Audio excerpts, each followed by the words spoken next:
Salam sama saudara dan saudari terkasih. Salam damai sejahtera dan penuh sukacita untuk kita semua. Semoga kita semua tetap sehat dan selalu bersukacita.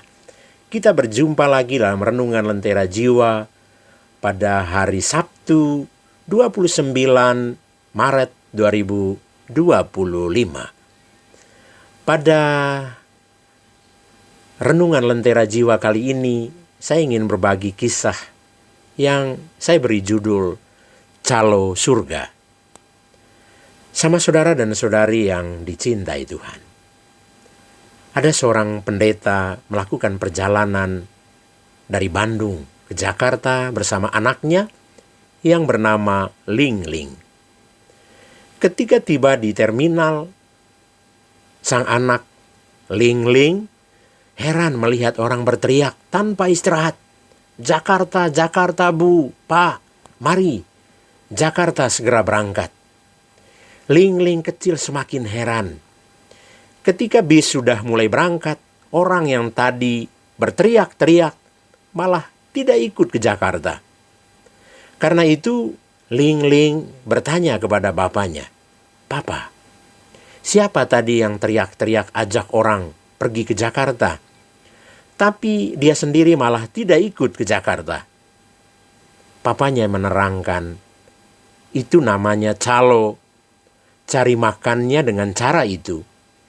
Walaupun dia teriak-teriak sampai pagi, dia tidak akan ikut bis itu pergi.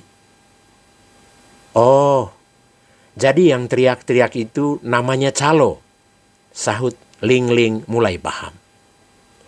Tapi tiba-tiba Ling Ling menangis. Ayahnya heran. Memangnya kenapa? Ling Ling malah menangis. "Kalau begitu Papa, tidak usah jadi pendeta saja ya," jawab Ling Ling. "Kenapa Ling Ling?" tanya ayahnya semakin heran. "Papa sering teriak-teriak kalau khotbah di gereja supaya orang-orang masuk ke surga. Jadi Ling Ling takut Papa sendiri malah tidak ikut ke sana, ke surga. Seperti calo tadi kan Pak?" Ya. Sama saudara terkasih, Yesus Raja Semesta Alam selama hidupnya mengajar dan berkarya supaya kita semua selamat, bukan seperti seorang calo. Dia mengajarkan sesuatu yang benar karena dia sendiri sudah teruji benar sebagai anak Allah. Dialah Raja yang justru menjadi hamba yang melayani tanpa pamrih. Yesus tidak hanya berkhotbah atau bersabda, tapi juga berkeliling sambil berbuat baik, menyembuhkan orang-orang sakit, bahkan menghidupkan orang-orang mati. Kita pun menjalani hidup di dunia ini tidak seperti seorang calo. Kita sebagai orang tua mengajarkan sesuatu kepada anak-anak, karena orang tua telah terbukti melakukan praktik-praktik hidup yang baik, telah melakukan kerja-kerja nyata, bekerja dan berjuang sekuat tenaga. Dengan harapan anak-anak juga bisa melakukan hal yang sama dan melakukan sesuatu yang baik, yang benar. Begitu juga kami, siapa saja yang berkhotbah mewartakan Injil, kabar sukacita, bukan seperti seorang calo. Pesan yang disampaikan dalam khotbah atau dalam ajaran agama apapun tentu bermaksud dapat menghantar semua orang yang percaya untuk hidup secara baik dan benar, dan pada akhirnya bisa masuk surga.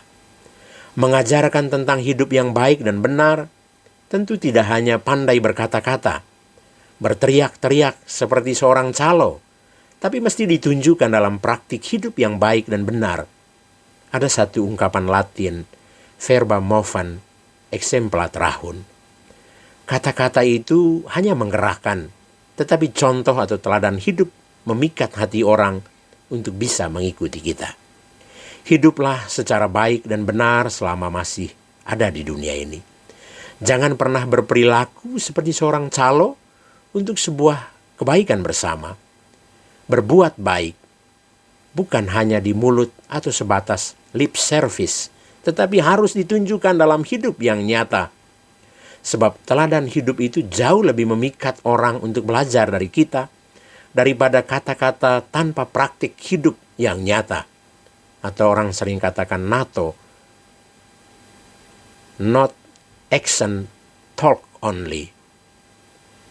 Selamat berjuang untuk terus menabur kebaikan dan kebenaran melalui cara dan praktik hidup kita yang nyata, yang benar, yang baik. Tuhan Yesus memberkati kita semua. Amin.